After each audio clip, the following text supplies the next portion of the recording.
Tell me if this sounds familiar. You keep thinking, I'm gonna start posting my writing online. But then a little voice inside says, not yet, I'm not ready. Deep down, you know that you're not just polishing, you're hiding. And if that doesn't change, your work will never reach anyone. No readers, no growth, no future as a writer. This video breaks down why sharing your work can feel so terrifying and how to shift that fear that's been holding you back. So you can start posting with confidence and finally build that writing career you've been dreaming about. I'm Maureen Wiley. I'm a writing teacher and a book coach, and I'm here to help you overcome your ancient brain and start posting. This summer, I've been hosting a visibility challenge where I invited my subscribers on Substack, and now I'm inviting you, my viewers on YouTube, to join me in overcoming the narratives that are keeping us small. This Leo season, we are going to step into the sunlight and build the skill of sharing our work with the world. In the first week of the challenge, I introduced everyone to this concept that I call the artist brain versus the ancient brain. Inside of all of us, we have two competing motivations. We want to survive, and part of survival means fitting in and belonging in the community, and we want to thrive.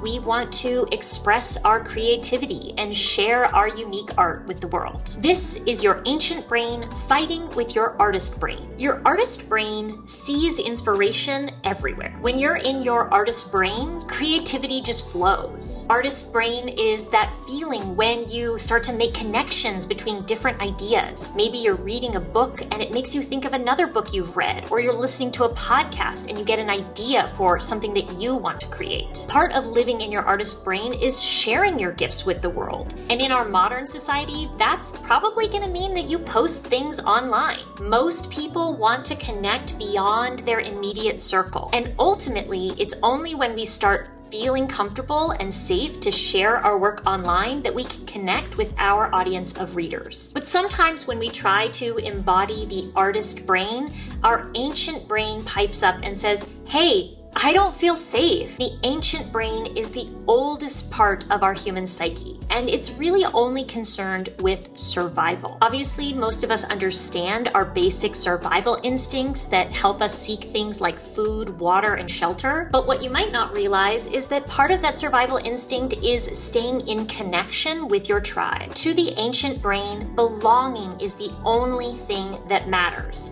Because in ancient times, if we didn't belong, then other people would not share their resources with us, and they wouldn't protect us.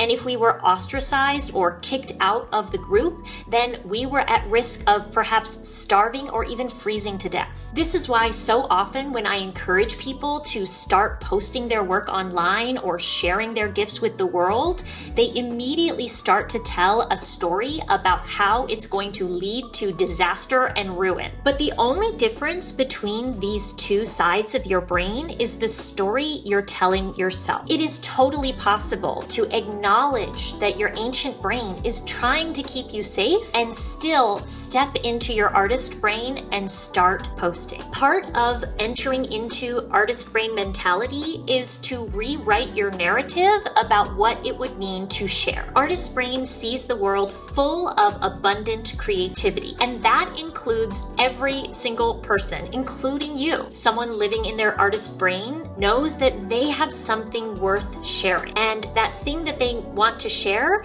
is going to require authenticity, vulnerability, and most importantly, visibility. That is how you're going to connect with your tribe. The ancient brain looks at the world and sees that it is full of threats. It says, I should stay safe inside the cave and never venture out. I need to make sure that everybody likes me and everybody approves of me. This leads to things like perfectionism and people-pleasing, and oftentimes people-pleasing the wrong people. The goal is not to get rid of your ancient brain. Unfortunately, I don't think it's going anywhere. The goal instead is to have compassion for the part of you that's trying to keep you safe, to acknowledge it and not deny that this is a strong human urge to belong, and then to look around you and figure out where are the places where I'm already embodying my artist brain, and how can I expand my comfort within that zone. I wrote an essay about this idea, specifically about how I used the skills that I use every day while teaching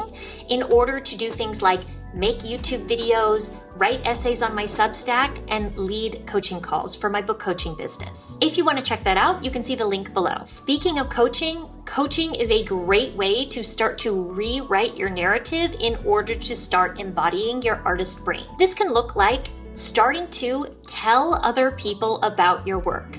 You would not believe the number of people I meet who have dreams of being a writer, of writing a novel or a memoir, and they've never told anyone, and even some of them have a completely written manuscript, and it's a total secret to everyone in their life. When we start embodying artist brain, we start to get more comfortable with the idea of sharing our work on social media. I recommend that you choose a form of social media that you also already enjoy, because usually that feels like a slightly friendlier community in order to step into your artist brain and start sharing your work. I love YouTube because I love watching other educational YouTube content creators, and I've learned a ton over the years from just watching their videos. And so I decided to start making videos of my own because this feels like a friendly place for me to share my own creative gifts. I also like posting my writing on Substack, and I offer small group coaching calls that are free every week. So if you want to check those out, you can check them out at the link below. These writers' workshops and free group coaching calls are open to anyone who has a desire to